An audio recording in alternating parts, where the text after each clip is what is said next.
عمران نے بڑے رازدارانہ لہجے میں کہا، ہوں تم سے تو بات کرنا ہی فضول ہے، ٹھیک ہے جاؤ، جو ہوگا تمہارے ساتھ ہوگا، مجھے کیا؟ سپر فیاض نے سر جھٹک کر کہا، دعا کرو ڈیڈی مجھے 125 روپے دے دیں، ورنہ میرے لیے ایسا ہی ایک چیک اور تیار رکھنا۔ عمران نے اٹھتے ہوئے کہا، میں دعا ضرور کروں گا، اور میری دعا ہوگی کہ سر عبد الرحمن تمہیں دیکھتے ہی گولی مار دیں۔ سپر فیاض نے غصیلے لہجے میں کہا، اور اگر وہ گولی پلٹ کر تمہیں آ لگی تو پھر مجھے نہ کہنا۔ عمران نے مسکرا کر کہا تو سپر فیاض گرا کر رہ گیا۔ عمران اٹھا اور عمران بڑے اطمینان بھرے انداز میں چلتا ہوا سر عبد الرحمن کے آفس کے پاس پہنچ گیا، اور اس نے ہاتھ بڑھا کر سر عبد الرحمن کے آفس کا دروازہ کھولا اور تیزی سے اندر آ گیا۔ سر عبد الرحمن سر جھکائے آنکھوں پر چشمہ لگائے ایک فائل پر جھکے ہوئے تھے۔ السلام علیکم ورحمۃ اللہ وبرکاتہ، عمران نے کمرے میں داخل ہو کر کہا تو سر عبد الرحمن نے چونک کر فائل سے سر اٹھایا، اور پھر عمران اور اس کے لباس پر نظر پڑتے ہی ان کے بنوے تن گئے۔ انہوں نے یکلکت آنکھوں سے چشمہ اتار کر میز پر رکھ دیا۔ ان کی آنکھوں میں شدید غصہ نظر آ رہا تھا۔ یہ کیا بہودگی ہے؟ سر عبد الرحمن نے دہاڑ کر کہا، بہودگی؟ یہ آپ کیا کہہ رہے ہیں ڈیڈی؟ میرا نام بہودگی نہیں، عمران ہے، علی عمران ولد عبد الرحمن۔ عمران نے بوکھلائے ہوئے لہجے میں کہا، شٹ اپ، میں تمہارے لباس کی بات کر رہا ہوں، یہاں آنے کے لیے تمہیں اس سے برا لباس نہیں ملا تھا کیا؟ سر عبد الرحمن نے غصیلے لہجے میں کہا، سوری ڈیڈی، میں نے اس سے برا لباس ڈھونڈنے کی بے حد کوشش کی تھی، مگر آپ نے چونکہ مجھے جلدی میں بلوایا تھا اس لیے لوگوں سے مانگ کر آیا گیا ہوں۔ ہمسایوں کو جب بتایا کہ میں آپ سے ملنے جا رہا ہوں تو کسی نے اپنا جوتا، کسی نے جوتی، کسی نے شرٹ اور کسی نے اپنی پرانی پلتون مجھے دے دی۔ اسی طرح ایک گھر سے مجھے یہ فلیٹ اور ٹائی ملی ہے۔ عمران نے بڑے معصومانہ لہجے میں کہا تو سر عبد الرحمن کی مونچھیں غصے سے پھڑکنے لگی۔ ان کا رنگ یکلکت غصے سے سرخ ہو گیا تھا۔ میں نے تمہیں یہاں فضول بکواس کرنے کے لیے نہیں بلایا، سمجھے؟ سر عبد الرحمن نے دھاڑتے ہوئے کہا، جی سمجھ گیا۔ عمران نے بکھلائے ہوئے لہجے میں کہا، دل تو چاہتا ہے کہ تمہیں ابھی اور اسی وقت گولی مار دوں، مگر سر عبد الرحمن نے غصے سے ہونٹ کھینچتے ہوئے کہا، مگر شاید آپ کے ریوالور میں گولیاں نہیں ہیں۔ عمران نے معصومانہ لہجے میں کہا تو سر عبد الرحمن غصے سے دانت کچکچا کر رہ گئے۔ آخر تم خود کو سمجھتے کیا ہو؟ سر عبد الرحمن نے گھراتے ہوئے کہا، علی عمران، MSc DSc آکسن۔ عمران بلا آسانی سے کہاں باز آنے والا تھا، اس نے فوراً سر عبد الرحمن کو جواب دے دیا، پتہ نہیں یہ سب ڈگریاں تم نے کیسے حاصل کر لیں، تم میں عقل اور تمیز نام کی کوئی چیز ہی نہیں ہے، سمجھ میں نہیں آتا، آخر تم کب سدھرو گے؟ سر عبد الرحمن نے کہا، آپ میرے 125 روپے دے دیں، ہو سکتا ہے اس سے میں سدھر جاؤں۔ عمران نے کہا، 125 روپے؟ کون سے 125 روپے؟ کیا بک رہے ہو؟ بہرحال میں نے تمہیں یہاں فضول بکواس کے لیے نہیں بلایا تھا، یہ لو تمہارے نام میرے ایڈریس پر خط آیا تھا، میں یہ تمہیں دینا چاہتا تھا۔ سر عبد الرحمن نے میز کی دراز کھول کر سر بھر ایک خاکی لفافہ نکال کر عمران کی طرف بڑھاتے ہوئے کہا۔ عمران نے آگے بڑھ کر ان سے خط لیا۔ لفافے پر اس کا نام اور سر عبد الرحمن کے آفس کا مکمل ایڈریس لکھا تھا، جبکہ پشت پر کسی ڈی لارسن اور فائی لینڈ کے ایک علاقے جیوسٹن کا پتہ درج تھا۔ خط باقاعدہ رجسٹر بھیجا گیا تھا، اس پر سرکاری مہریں بھی تھیں۔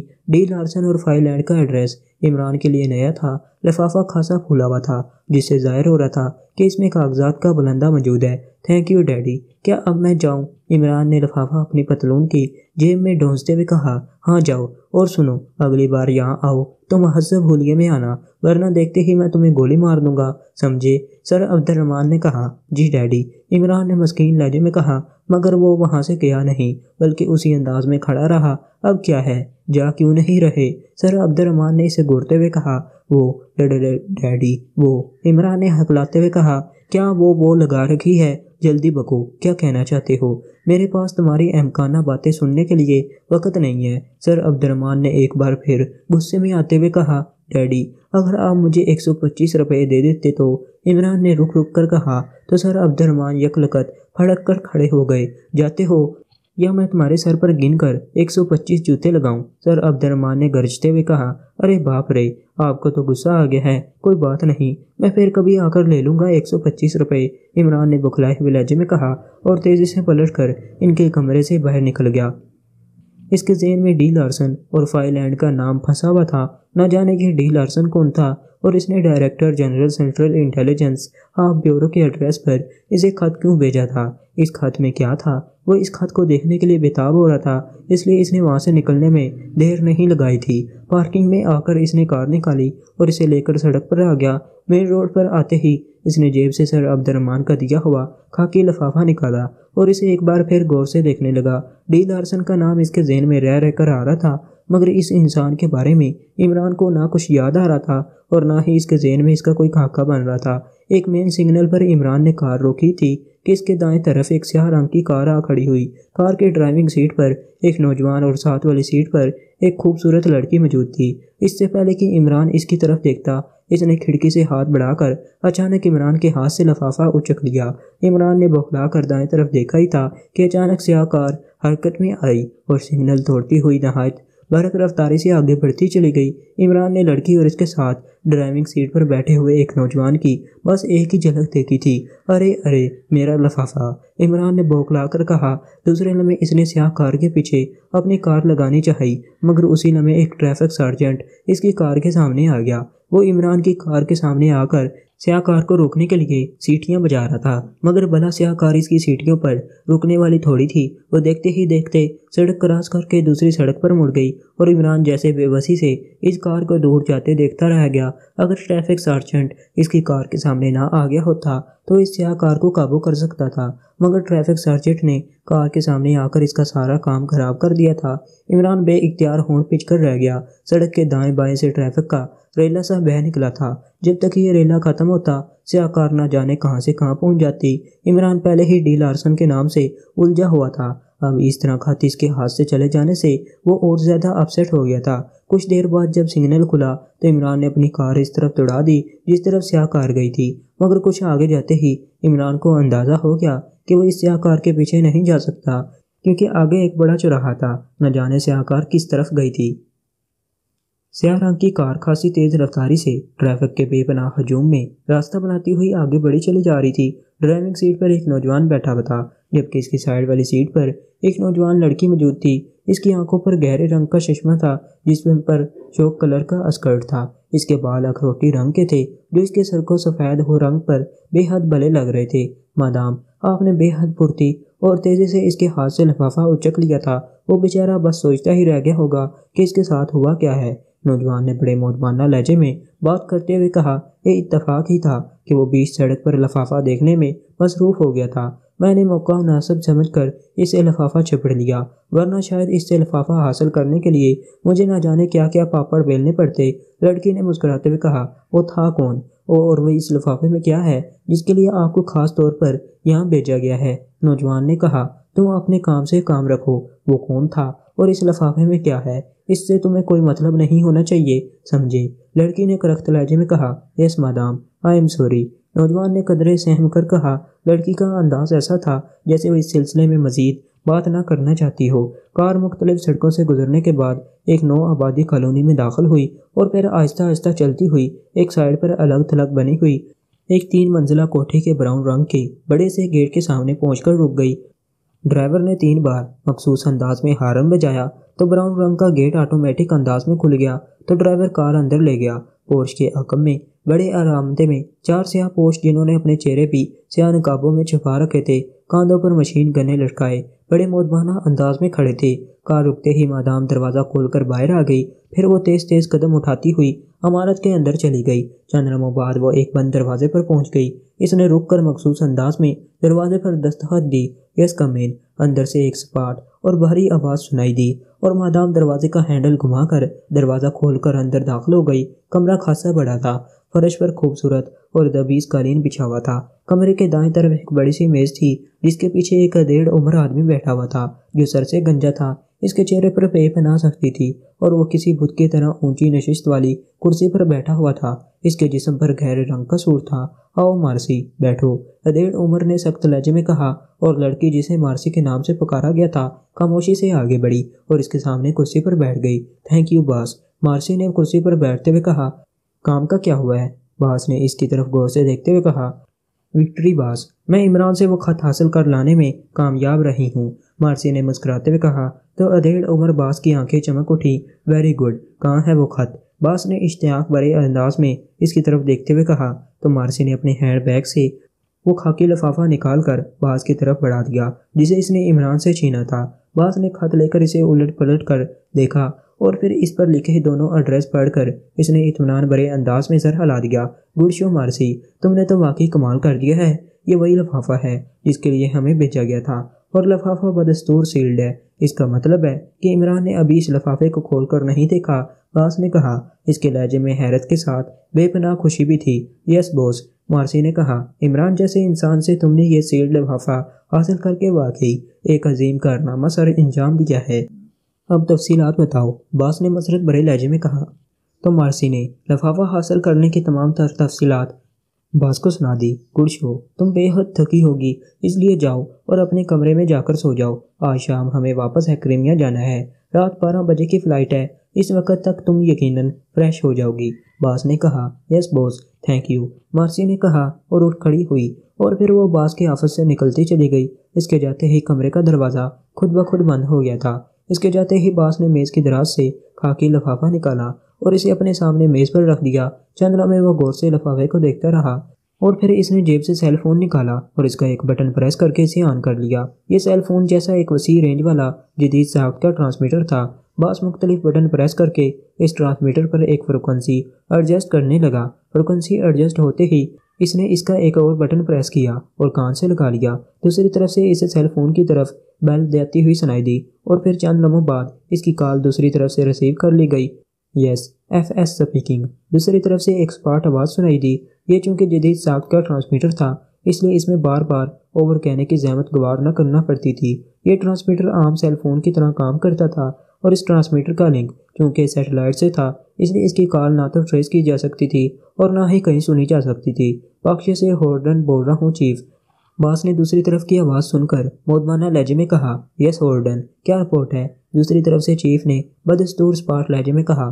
ہم نے ڈی لارسن کا لفافہ حاصل کر لیا ہے چیف، ہورڈن نے کہا۔ گڈ شو، کہاں ہے لفافہ؟ دوسری طرف سے چیف نے پوچھا۔ میرے پاس ہے چیف، میرے سامنے میز پر پڑا ہے، ہورڈن نے کہا۔ کیا یہ وہی لفافہ ہے جو ڈی لارسن نے عمران کو بھیجا تھا؟ دوسری طرف سے چیف نے پوچھا۔ یس چیف، خاکی رنگ کا لفافہ ہے، اس پر وہی ایڈریس لکھے ہوئے ہیں جن کے بارے میں آپ نے تفصیل بتائی تھی۔ رجسٹرڈ لفافے پر سرکاری مورے بھی ثبت ہیں، ہورڈن نے جواب دیتے ہوئے کہا۔ لفافے میں کتنے کاغذات ہیں؟ کیا لکھا ہے ان پر؟ دوسری طرف سے چیف نے پوچھا۔ سوری چیف، لفافہ بدستور سیلڈ ہے، میں نے ابھی تک لفافے کو نہیں کھولا، ہورڈن نے کہا۔ لفافہ سیلڈ ہے؟ کیا مطلب؟ کیا ابھی تک اسے کھولا نہیں گیا؟ دوسری طرف سے چیف نے کہا۔ اس کے لہجے میں حیرت تھی۔ نہیں چیف، ابھی تک لفافہ سیلڈ ہے۔ سینٹرل انٹیلیجنس کے ڈائریکٹر جنرل سر عبد الرحمان نے سیلڈ لفافہ عمران کے حوالے کیا تھا، اس سے پہلے کہ عمران اسے کھولتا اور اس میں موجود کاغذات کو دیکھتا۔ مدام مارسی نے اس سے لفافہ اچک لیا تھا، ہورڈن نے کہا، اور پھر اس نے مارسی کی بتائی ہوئی تمام تر تفصیلات چیف کو بتا دیں۔ حیرت ہے، مارسی نے عمران کے ہاتھوں سے لفافہ اچک لیا تھا، اس کے باوجود عمران نے اسے آسانی سے جانے دیا۔ ساری تفصیل سن کر چیف کی حیرت بھری آواز سنائی دی۔ یس چیف، مدام مارسی نے بروقت اور نفسیاتی طریقہ استعمال کیا تھا، اور اس نے مجھے بتایا تھا کہ عمران ٹریفک میں پھنسا ہوا تھا، جس سے اسے ان کے پیچھے آنے کا موقع نہیں ملا، ورنہ شاید مارسی کے لیے مشکل ہو جاتی، ہورڈن نے کہا۔ پھر بھی عمران جیسے انسان سے اس آسانی سے لفافہ حاصل کرنے والی بات حلق سے نہیں اترتی۔ تم لفافہ کھولو اور دیکھو اس میں کیا ہے۔ دوسری طرف سے چند لمحے خاموش رہنے کے بعد چیف نے کہا۔ یس چیف، میں دیکھتا ہوں، ہورڈن نے کہا۔ اس نے سیل فون نما ٹرانسمیٹر میز پر رکھا اور خاکی لفافہ میز سے اٹھا لیا۔ پھر اس نے میز کی دراز سے ایک پیپر کٹر نکالا اور اس سے لفافے کی سائڈ کو نہایت نفاست سے کاٹنا شروع کر دیا۔ لفافے کی سائڈ کاٹ کر اس نے لفافے میں 2 انگلیاں ڈالی اور اس میں سے چند مڑے ہوئے کاغذات نکال لیے۔ اس نے لفافہ میز پر رکھا اور کاغذات کھولنے لگا۔ دوسرے لمحے وہ بے اختیار اچھل پڑا۔ کھلنے والا کاغذ بالکل سادہ تھا، اس پر کوئی تحریر، کوئی نشان نہ تھا۔ ہورڈن نے جلدی جلدی دوسرے کاغذات کھولے اور پھر اس کا رنگ ان کاغذات کی طرح سفید ہو گیا، کیونکہ دوسرے تمام کاغذات پہلے کاغذ کی طرح سادہ تھے، ان پر بھی کوئی تحریر نہیں تھی۔ یہ کیسے ہو سکتا ہے؟ بند لفافے میں سادہ کاغذات کہاں سے آ گئے؟ اس نے بوکھلائے ہوئے لہجے میں کہا۔ پھر اس نے کاغذ میز پر پٹکے اور فوراً ٹرانسمیٹر اٹھا لیا۔ چیف، کیا آپ آن لائن ہیں؟ اس نے پریشانی کے عالم میں کہا۔ ہاں بولو، میں سن رہا ہوں۔ دوسری طرف سے چیف کی مخصوص آواز سنائی دی۔ لفافے سے نکلنے والے کاغذات سادہ ہیں چیف، ان پر کوئی تحریر نہیں ہے، ہورڈن نے کہا۔ تو دوسری طرف ایک لمحے کے لیے خاموشی چھا گئی۔ تو عمران آخر کار اپنی چال چلنے میں کامیاب ہو گیا۔ اس نے تمہیں اور مارسی کو کس آسانی سے احمق بنا دیا۔ دوسری طرف سے چیف کی گراتی ہوئی آواز سنائی دی، نہیں چیف، میرے پاس اصلی کا لفافہ ہے، اس لفافے میں سادہ کاغذات کے سوا اور کچھ نہیں ہے۔ ہورڈن نے جلدی سے کہا، کیا مطلب؟ کیا کہنا چاہتے ہو تم؟ دوسری طرف سے چیف نے وسیلے لہجے میں کہا، چیف، میں ڈی لارسن کی تحریر کو پہچانتا ہوں۔ لفافے کے دونوں طرف اس کے ہاتھ کی لکھی ہوئی تحریر موجود ہے۔ لفافے پر پوسٹ آفس کی مہریں، رجسٹرڈ نمبر اور تاریخ بھی درج ہے، اور اس کی پیکنگ بھی مخصوص تھی جسے قطعی طور پر کھولا نہیں گیا تھا۔ اگر آپ سمجھ رہے ہیں کہ عمران نے لفافہ کھول کر اس میں موجود کاغذات بدل دیے ہوں گے تو ایسا ناممکن ہے چیف، قطعی ناممکن۔ ہورڈن نے مضبوط دلائل دیتے ہوئے کہا، تو تمہارا کہنے کا کیا مقصد ہے؟ کیا ڈی لارسن نے عمران کو سادہ کاغذات بھجوائے تھے؟ دوسری طرف سے چیف نے گرا کر کہا، ان کاغذات کو دیکھ کر تو ایسا ہی لگ رہا ہے چیف۔ ہورڈن نے کہا تو دوسری طرف سے چیف خاموش ہو گیا۔ کاغذات کس کوالٹی کے ہیں؟ چند لمحوں بعد چیف نے ہورڈن سے مخاطب ہو کر پوچھا، عام سے کاغذات ہیں چیف، ان کی کوئی خاص کوالٹی نہیں ہے۔ ہورڈن نے جواب دیا، غور کرو، ان کاغذات پر کوئی خفیہ تحریر نہ ہو۔ چیف نے کہا، یس چیف، یہ ممکن ہے، میں انہیں DW اسکینر پر چیک کر لیتا ہوں۔ اگر ان کاغذات پر کوئی خفیہ تحریر ہوئی تو اس کا مجھے فوراً پتہ چل جائے گا۔ ہورڈن نے کہا، اوکے، میں تمہیں 15 منٹ بعد کال کرتا ہوں۔ دوسری طرف سے چیف نے کہا اور رابطہ منقطع کر دیا۔ ہورڈن نے بھی ٹرانسمیٹر آف کیا اور اسے میز پر رکھ دیا۔ اس نے ایک بار پھر کاغذات اٹھائے اور انہیں غور سے دیکھنے لگا۔ پھر اس نے دراز کھول کر اس میں سے ایک عدسہ نکالا اور ان سے ان کاغذات کو دیکھنے لگا۔ اس نے تمام کاغذات کو باریک بینی سے دیکھا مگر ان پر کوئی خفیہ تحریر نہیں تھی۔ حیرت ہے، آخر ڈی لارسن کو اس طرح عمران کو یہ سادہ کاغذات بیچنے کی کیا ضرورت تھی؟ کہیں ڈی لارسن نے چیف کے ساتھ داعش تو نہیں کیا؟ ہورڈن نے بری طرح سے چونکتے ہوئے کہا۔ پھر وہ تیزی سے اٹھا اور سارے کاغذات کو سمیٹ کر میز کے پیچھے سے نکلا اور تیز تیز چلتا ہوا بغلی دروازہ کھول کر دوسرے کمرے میں چلا گیا۔ تھوڑی دیر بعد وہ کمرے سے نکلا تو اس کے چہرے پر بدستور مایوسی کے اثرات تھے۔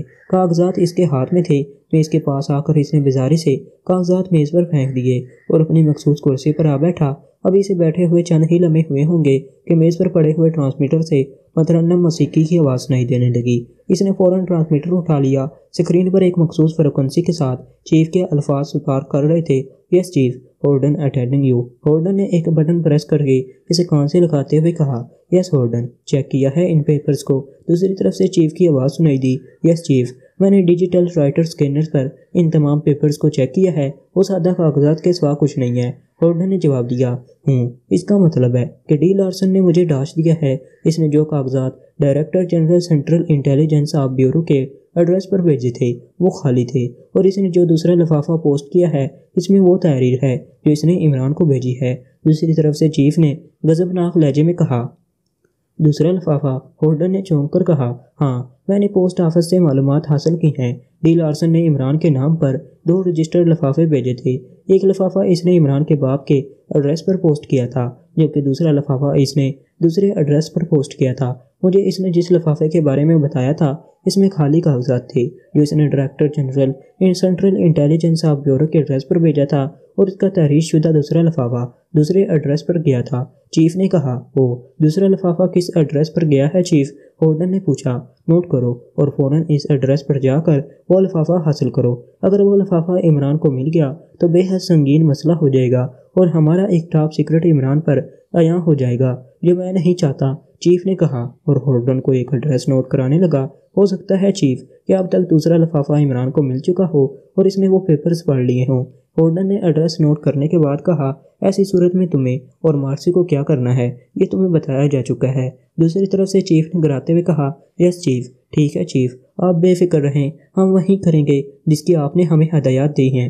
ہورڈن نے چیف کی گھراہٹ سن کر گھبرائے ہوئے لہجے میں کہا، گڈ، اپنا کام نہایت احتیاط اور ہوشیاری سے کرنا۔ عمران بے حد خطرناک انسان ہے، میں تمہیں اور مارسی کو کسی صورت میں کھونا پسند نہیں کروں گا۔ دوسری طرف سے چیف نے کہا، آپ بے فکر رہیں چیف، ہورڈن اور مارسی عمران اور اس کے ساتھیوں کے لیے تو ترن والا ثابت نہیں ہوں گے۔ ہورڈن نے کہا۔ چیف نے ہورڈن کو چند مزید ہدایات دیں اور پھر رابطہ منقطع کر دیا۔ ہورڈن ٹرانسمیٹر آف کر کے چند لمحے سوچتا رہا، پھر اس نے میز پر پڑا ہوا ٹیلی فون اپنی طرف کھسکایا اور اس کے نمبر پریس کرنے لگا۔ عمران جیسے ہی دانش منزل کے آپریشن روم میں داخل ہوا، بلیک زیرو اس کے احترام میں اٹھ کر کھڑا ہو گیا۔ کیسے ہیں آپ عمران صاحب؟ سلام دعا کے بعد بلیک زیرو نے عمران کے ٹیکنیکلر لباس کو دیکھتے ہوئے مسکرا کر کہا، مجھ غریب فقیر اور مسکین کا حال کیسا ہو سکتا ہے جو اپنے باپ سے 8 سالہ پرانا قرض بھی وصول نہ کر سکتا ہو۔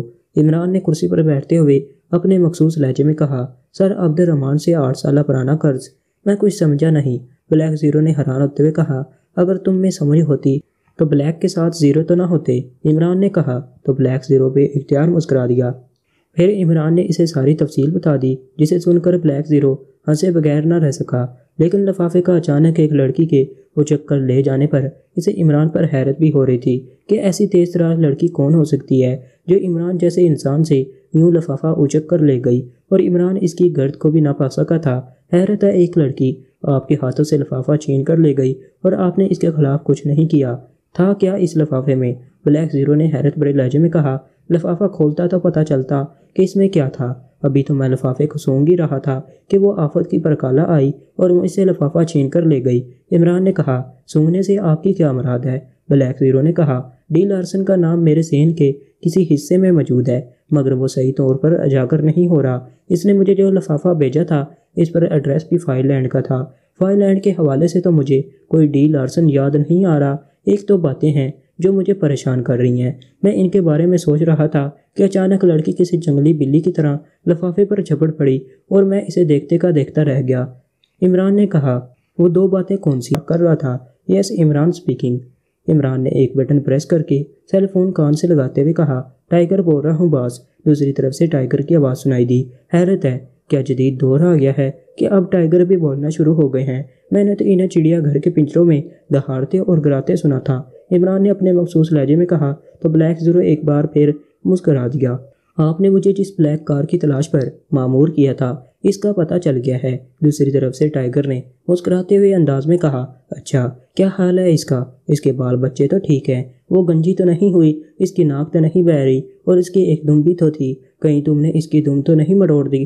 عمران نے کہا تو بلیک زیرو کے ساتھ دوسری طرف ٹائیگر بھی ہنسنے لگا۔ میں نے اس کار کے بارے میں ساری معلومات حاصل کر لی ہیں۔ وہ کار ایک پارکنگ میں سے چرائی گئی تھی۔ اس کے مالک نے کار کی چوری کے نزدیکی تھانے میں رپورٹ بھی کر رکھی تھی۔ آپ نے مجھے جس طرف جانے کو کہا تھا کار اس کے مخالف سمت میں ملی ہے۔ میں نے اس کار کو کھول کر اس کا تفصیلی جائزہ لیا ہے لیکن مجھے اس میں کوئی نشان نہیں ملا۔ دوسری طرف سے ٹائیگر نے تفصیل بتاتے ہوئے کہا، وہ جانتا تھا کہ اگر اس نے فوراً تفصیل نہ بتائی تو عمران مزید بے بہار کی سنانا شروع کر دے گا۔ اور کوئی خاص بات؟ عمران نے یک لحظہ سنجیدہ ہوتے ہوئے کہا، میں کوشش کر رہا ہوں، جیسے ہی کوئی نئی بات معلوم ہوگی آپ کو انفارم کر دوں گا۔ ٹائیگر نے کہا، میں نے کار میں موجود نوجوان اور جس لڑکی کے حلیے بتائے تھے ان کے بارے میں کچھ معلوم کیا ہے تم نے؟ عمران نے پوچھا۔ جی ہاں، انڈر ورلڈ سے میں نے معلومات حاصل کی ہیں مگر تاحال ان کے بارے میں کچھ معلوم نہیں ہو سکا، ٹائیگر نے جواب دیا۔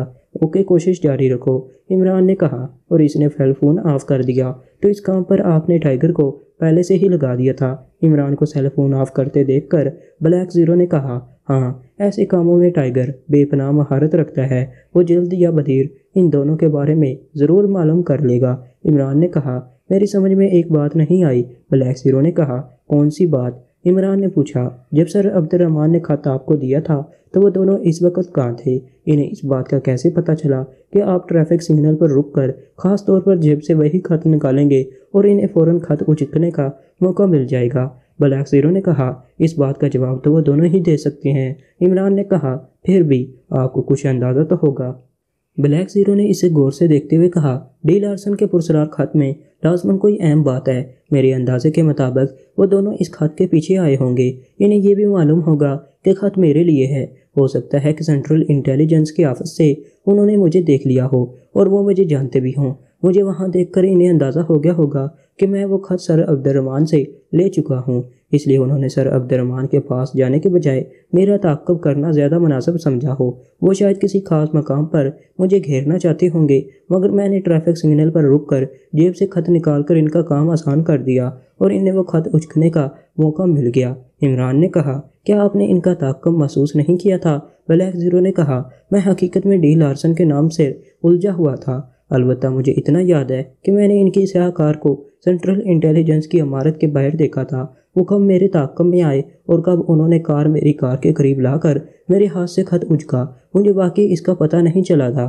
عمران نے جواب دیتے ہوئے کہا، حیرت ہے، پہلے تو آپ کبھی اپنے ارد گرد کے ماحول سے اتنا بے خبر نہیں رہے، پھر آج۔ بلیک زیرو نے کہا۔ اس کے لہجے میں واقعی بے پناہ حیرت تھی۔ کبھی کبھی ایسا ہو جاتا ہے، خیر ذرا مجھے فون دو، عمران نے کہا تو بلیک زیرو نے اس بات میں سر ہلا کر قریب پڑا ہوا فون اٹھا کر عمران کو دے دیا۔ عمران نے ریسیور اٹھایا اور فون کے نمبر پریس کرنے لگا۔ Inquiry police. چند لمحوں بعد دوسری طرف سے ایک مترنم آواز سنائی دی۔ فائل اینڈ کا رابطہ نمبر دیں، عمران نے کہا۔ یس سر، ہولڈ کریں، دوسری طرف سے کہا گیا، اور پھر چند لمحوں بعد عمران کو فائل اینڈ کا رابطہ نمبر مل گیا۔ عمران نے کریڈل پریس کر کے ٹون کلیئر کی اور پھر نمبر پریس کرنے لگا۔ اسی طرح عمران نے مختلف جگہوں سے چند اور نمبر حاصل کیے اور ایک بار پھر نمبر پریس کرنے لگا۔ یس، دوسری طرف سے آپریٹر کی مترنم آواز سنائی دی۔ میں آپ کو ایک نام اور ایڈریس بتا رہا ہوں، کیا آپ مجھے وہاں کا کوئی فون نمبر دے سکتی ہیں؟ عمران نے کہا۔ یس بتائیں پلیز، آپریٹر نے کہا تو عمران نے اسے ڈی لارسن کا نام اور اس کا ایڈریس بتا دیا جو اسے زبانی یاد تھا۔ ہولڈ کریں، میں چیک کر کے بتاتی ہوں، دوسری طرف سے آپریٹر نے کہا۔ اوکے، عمران نے کہا اور چند لمحے ریسیور میں خاموشی چھائی رہی۔ پھر آپریٹر کی آواز سنائی دی۔ I am sorry sir, Houston میں ڈی لارسن کے تو کئی نام ہیں، مگر جو ایڈریس آپ نے دیا ہے وہ غلط ہے، اس نام کی اسٹریٹ اور روڈ کوئی نہیں ہے۔ دوسری طرف سے چند لمحوں بعد آپریٹر نے کہا تو عمران نے بے اختیار ہونٹ پیچ لیے۔ کیا آپ کو یقین ہے کہ ہیوسٹن میں اس نام کا کوئی روڈ اور اسٹریٹ نہیں ہے؟ عمران نے کہا۔ یس سر، میں نے مکمل کنفرمیشن کے بعد آپ کو بتایا ہے۔ دوسری طرف سے آپریٹر نے کہا۔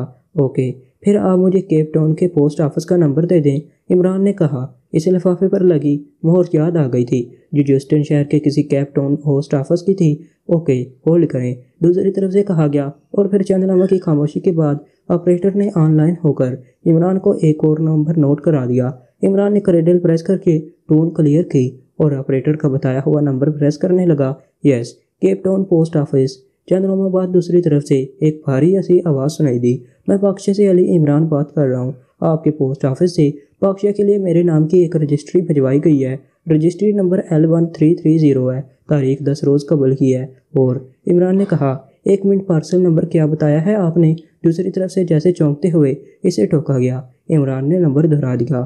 سوری، اس نمبر اور نام سے یہاں سے کوئی پارسل بک نہیں کرایا گیا، دوسری طرف سے جواب دیا گیا، اور ساتھ ہی رابطہ منقطع ہو گیا۔ رابطہ منقطع ہوتے دیکھ کر عمران نے بے اختیار ہونٹ پیچ لیے۔ معاملہ عجیب اور پراسرار ہوتا جا رہا ہے۔ پوسٹ آفس سے جس انداز میں جواب دیا گیا ہے اس سے صاف لگ رہا ہے کہ انہیں کچھ بتانے سے منع کیا گیا ہے، بلیک زیرو نے کہا، جو عمران اور فون پر ہونے والی باتیں سن رہا تھا۔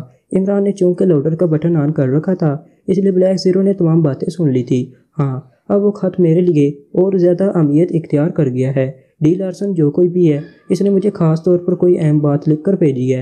اور اوہ، ایک منٹ، کہیں یہ لارسن ڈیمورا تو نہیں؟ عمران نے چونکتے ہوئے کہا۔ لارسن ڈیمورا؟ آپ ایکریمیا کی سٹار ایجنسی کے لارسن ڈیمورا کی بات تو نہیں کر رہے؟ بلیک زیرو نے کہا۔ ہاں، ٹھہرو، مجھے یاد آ رہا ہے، وہ لکھائی، وہ لکھائی کسی اور کی نہیں، لارسن ڈیمورا کی ہی تھی۔ میں بلا وجہ ڈی لارسن کے نام پر الجھا رہا۔ اگر میں اس کی لکھائی پر توجہ دیتا تو مجھے پتہ چل جاتا کہ خط بھیجنے والا ڈی لارسن نہیں بلکہ لارسن ڈیمورا ہے، جس نے شاید جان بوجھ کر اپنا الٹا نام لکھا تھا، عمران نے کہا۔ اس نے ریسیور کان سے لگایا اور ایک بار پھر نمبر پریس کرنے لگا۔ یس، LD کلب۔ رابطہ ملتے ہی دوسری طرف سے ایک مردانہ آواز سنائی دی۔ میں پاکشا سے پرنس آف ڈم بول رہا ہوں، میری لارسن ڈیمورا سے بات کراؤ، عمران نے کہا۔ لارسن ڈیمورا؟ کون لارسن ڈیمورا؟ یہاں کوئی لارسن ڈیمورا نہیں رہتا، یہ لارڈ ڈیوڈ کلب ہے، دوسری طرف سے چونک کر اور پھر بے حد سخت لہجے میں کہا گیا۔ اس کے ساتھ ہی فون بند ہو گیا، شاید دوسری طرف سے رابطہ منقطع کر دیا گیا تھا۔ فون بند ہوتے دیکھ کر عمران نے بے اختیار ہونٹ پیچ لیے تھے۔ آپ نے شاید رانگ نمبر ملائے ہیں، بلیک زیرو نے کہا۔ نہیں، یہ لارسن ڈیمورا کا ہی کلب ہے، نمبر درست تھے، البتہ مجھے جواب رانگ آدمی نے دیا ہے، عمران نے کہا۔ وہ آپ کا مطلب ہے لارسن ڈیمورا کے کلب میں کوئی غلط آدمی بیٹھا ہوا ہے؟ بلیک زیرو نے چونک کر کہا۔ ہاں، اس کے بات کرنے کے انداز سے صاف معلوم ہو رہا تھا کہ وہ لارسن ڈیمورا کا جانتا ہے، مگر اس نے جان بوجھ کر مجھے غلط جواب دیا ہے، عمران نے ہونٹ پیچتے ہوئے کہا۔ اس کا مطلب کہیں یہ تو نہیں کہ لارسن ڈیمورا کو منظر سے ہٹا دیا گیا ہے اور اس کی جگہ کسی اور نے لے لی ہے، بلیک زیرو نے کہا۔ اس کے سوا اور کیا کہا جا سکتا ہے؟ تم فوری طور پر ایکریمیا کے کسی فارن ایجنٹ سے رابطہ کرو اور اسے لارسن ڈیمورا کے بارے میں تفصیل بتا کر معلوم کراؤ کہ وہ کہاں ہے۔ میں اتنی دیر میں ڈیٹا کمپیوٹر سے لارسن ڈیمورا کے دوسرے رابطہ نمبر کو تلاش کرتا ہوں، عمران نے اٹھتے ہوئے کہا۔ تو بلیک زیرو نے اس بات میں سر ہلا دیا۔ اس لمحے ٹیلی فون کی گھنٹی بج اٹھی۔ عمران نے ہاتھ بڑھا کر ریسیور اٹھا لیا۔ X2۔ عمران نے X2 کے مخصوص لہجے میں کہا، جوزف بول رہا ہوں۔ دوسری طرف سے جوزف کی آواز سنائی دی، یس جوزف، عمران بول رہا ہوں، کیوں فون کیا ہے؟ عمران نے اس کی آواز پہچان کر اصل لہجے میں کہا، او باس، میں نے آپ کے لیے ہی فون کیا تھا۔ دوسری طرف سے جوزف کی مسرت بھری آواز سنائی دی، خیریت، کیا کام تھا مجھ سے؟ عمران نے سنجیدگی سے کہا، یس باس، ایکریمیا سے آپ کے لیے کسی لارسن ڈیمورا کی رجسٹری آئی ہے۔ دوسری طرف سے جوزف نے کہا، تو لارسن ڈیمورا، اور اس کی رجسٹری کا نام سن کر نہ صرف عمران بلکہ بلیک زیرو بھی اچھل پڑا۔ لارسن ڈیمورا، کیا تمہیں یقین ہے کہ رجسٹری پر لارسن ڈیمورا کا ہی نام لکھا ہوا ہے؟ عمران نے جوش بھرے لہجے میں کہا، یس بوس، میں۔ ابھی جوزف نے اتنا ہی کہا تھا کہ اچانک دوسری طرف ایک کان پھاڑ دھماکہ ہوا اور جوزف کی تیز چیخ کی آواز سنائی دی اور اس کے ساتھ ہی لائن بے جان ہو گئی۔ دھماکے اور جوزف کی چیخ سن کر عمران بے اختیار اچھل پڑا۔ او، یہ کیا ہوا ہے جوزف؟ بلیک زیرو کے منہ سے نکلا، مگر عمران نے جیسے اس کی بات سنی ہی نہ ہو، اس نے ریسیور کریڈٹ پر پٹکا اور بجلی کی سی تیزی سے دروازے کی طرف بڑھتا چلا گیا۔ اس کا انداز ایسا تھا جیسے اس کے جسم میں خون کی بجائے پارا دوڑ رہا ہو۔ حیرت ہے باس، ڈی لارسن کو عمران کے نام پر 2 الگ الگ جگہوں پر لفافے بیچنے کی کیا ضرورت تھی؟ مارسی نے حیرت بھرے انداز میں ہورڈن سے مخاطب ہو کر کہا، اس کا اصل نام لارسن ڈیمورا ہے مارسی، وہ بے حد چالاک اور ہوشیار انسان ہے۔ اس نے چیف کو ڈانچ دینے کے لیے جھوٹ بولا تھا۔ جو لفافہ اس نے سینٹرل انٹیلیجنس کے ایڈریس پر بھیجا تھا، اس میں بلینک پیپرز تھے اور جن پیپرز پر تحریر ہے وہ اس نے دوسرے ایڈریس پر عمران کو ہی بھیجے ہیں۔ ہورڈن نے کہا، لارسن ڈی مورا، کہیں آپ سٹار ایجنسی کے لارسن ڈی مورا کی بات تو نہیں کر رہے؟ مارسی نے چونکتے ہوئے کہا، ہاں، وہی لارسن ڈی مورا ہے۔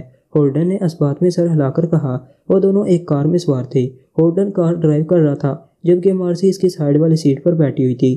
اب وہ چیف کے بتائے ہوئے دوسرے پتے پر جا رہے تھے جو رانا ہاؤس کا تھا۔ ہورڈن نے ایک مقامی ایجنٹ سے اس ایڈریس کے بارے میں معلومات لی تھیں۔ ایجنٹ نے ہورڈن کو اس عمارت کا سارا نقشہ سمجھاتے ہوئے اسے یہ بھی بتا دیا تھا کہ وہاں 2 قوی ہیکل اور طاقتور اسعاف انسان رہتے ہیں، جس میں سے ایک کا نام جوزف ہے اور دوسرے کا جوانا۔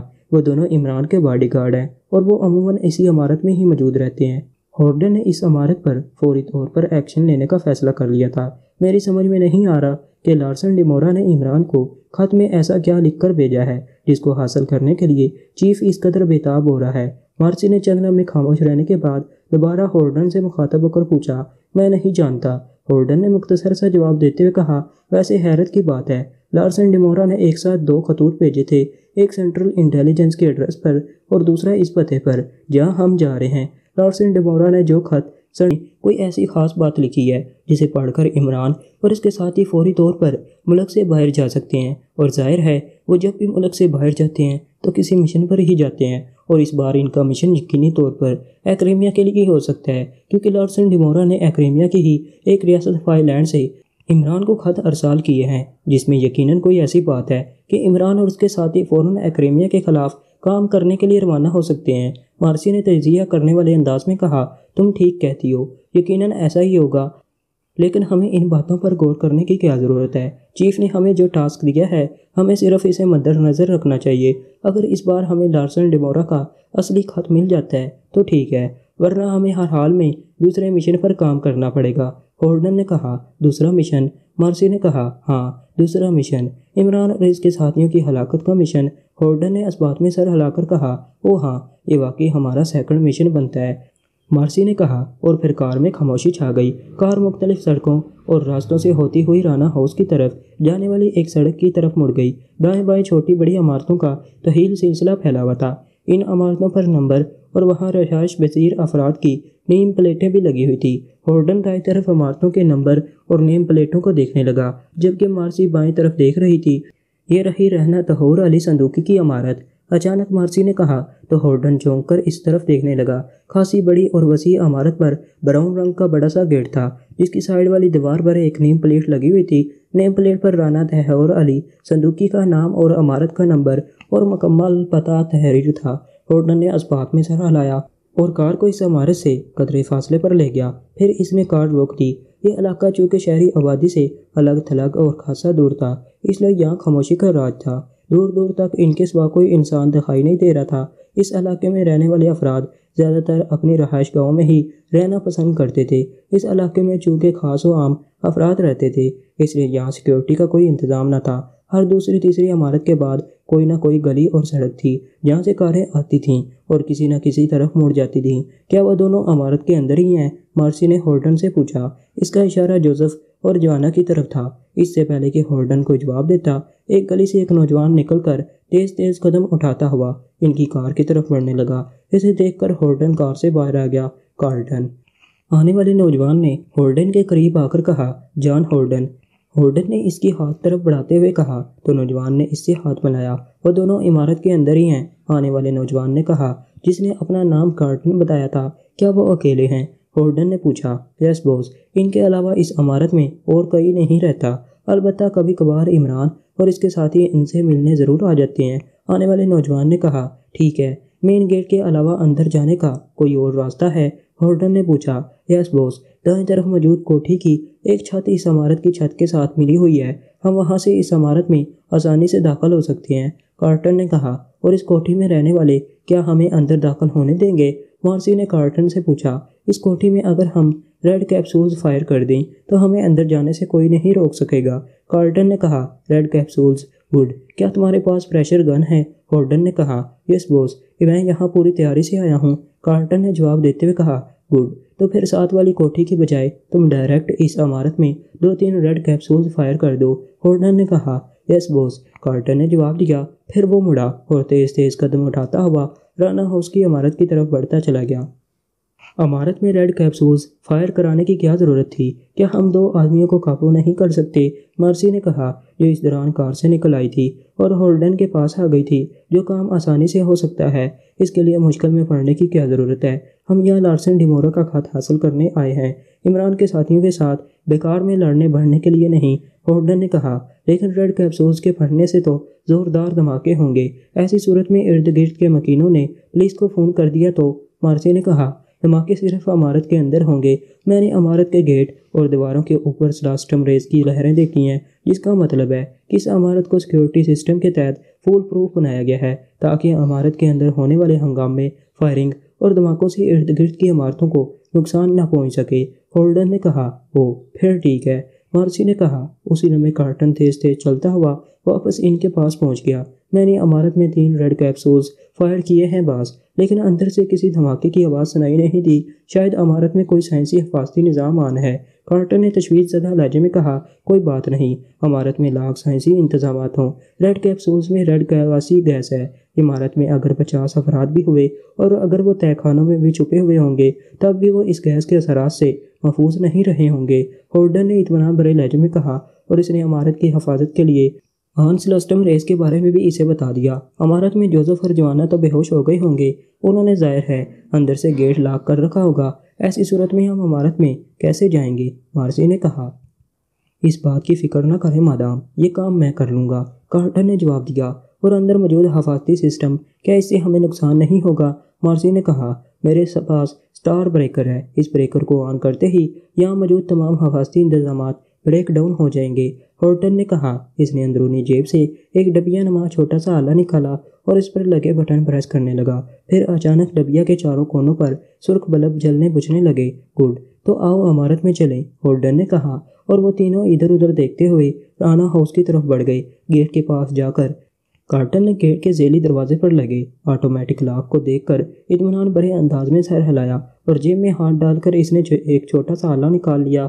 اس نے آلے پر لگا ایک بٹن پریس کیا تو آلے کے سرے سے ایک ماسٹر کی نکل کر باہر آ گئی۔ کارلٹن نے ماسٹر کی لاک کے ہول میں ڈالی اور آلے پر لگے مختلف بٹن پریس کرنے لگا۔ لاک کے اندر گھر گھر کی ایسی آواز سنائی دی جیسے برما چلایا جا رہا ہو۔ چند لمحوں بعد اچانک کلک کی آواز کے ساتھ لاک کھلنے کی آواز سنائی دی۔ کلک کی آواز سن کر کارلٹن نے اس بات میں سر ہلایا اور لاک سے ماسٹر کی نکال کر دروازے پر دباؤ ڈالا تو دروازہ کھلتا چلا گیا۔ آئیے باس، دروازہ کھل گیا ہے، کارلٹن نے کہا تو ہولڈن نے جواباً اس بات میں سر ہلایا اور مارسی کے ساتھ دروازے کے پاس آ گیا اور پھر باری باری وہ تینوں اندر آ گئے۔ اندر ایک وسیع لان تھا اور سامنے عمارت کا رہائشی حصہ دکھائی دے رہا تھا۔ گیٹ کے پاس 2 چھوٹے کمرے تھے، دائیں طرف 2 بڑی اور مضبوط کرسیاں پڑی تھیں، ایک کرسی کے قریب ایک جسیم اور نہایت لمبا تڑنگا سیاہ فام اوندھا گرا پڑا تھا۔ اس کا انداز ایسا تھا جیسے وہ اچانک کرسی پر بیٹھے بیٹھے نیند کے عالم میں گر گیا ہو۔ ان کے آتے ہی ڈبیا کے سپارک کرتے سرخ بلبوں کی جگہ ایک سبز بلب جل اٹھا تھا، جسے دیکھ کر ہولڈن نے اطمینان بھرے انداز میں سر ہلا کر اس آلے کو جیب میں ڈال لیا۔ تو یہ ہے جوزف، مارسی نے اس سیاہ فام کو دیکھتے ہوئے کہا۔ نہیں، یہ جوزف نہیں، جوانا ہے، ایکریمیا کی ماسٹر کلر تنظیم کا جوانا۔ ہولڈن نے سیاہ فام کو غور سے دیکھتے ہوئے کہا۔